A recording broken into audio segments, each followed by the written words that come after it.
આપણા દેશમાં યજ્ઞ એ દીકરા આપે છે, આપણા દેશમાં યજ્ઞ એ લક્ષ્મી આપે છે, આપણા દેશમાં યજ્ઞ એ વિજય આપે છે. આપણા દેશમાં યજ્ઞથી શું નથી મળતું?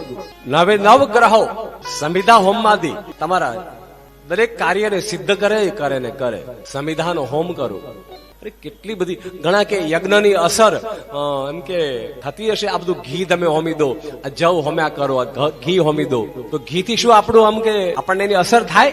કારણ કે મરચું તમે જો યજ્ઞમાં નાખો, યજ્ઞમાં એટલે અગ્નિમાં નાખીને પ્રયોગ કરજો તમે, છીકો આવવા મળશે ચારે બાજુ. એક વઘાર નાનો એવો થતો હોય ને સાહેબ, તો મને તમને આંખમાંથી નાકમાંથી પાણી નીકળવા મળે.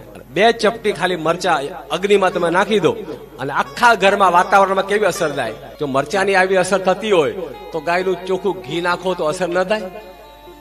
એ અસર તો થાય, પણ તમને એ સમજાય નહીં, કારણ કે શિવત્વની અસર છે. ગાયનું ઘી હોમમાંથી શું ન થાય? જવ તલ હોમમાંથી શું ન થાય? એમાં સ્નિગ્ધતા પ્રાપ્ત કરવા માટે કાળા તલનો હવન કરવામાં આવે, જેનાથી મારો ને તમારી સીધું જ ભગવાન શિવ તરફ પ્રયાણ થઈ શકે, સ્નિગ્ધતા પ્રાપ્ત થાય.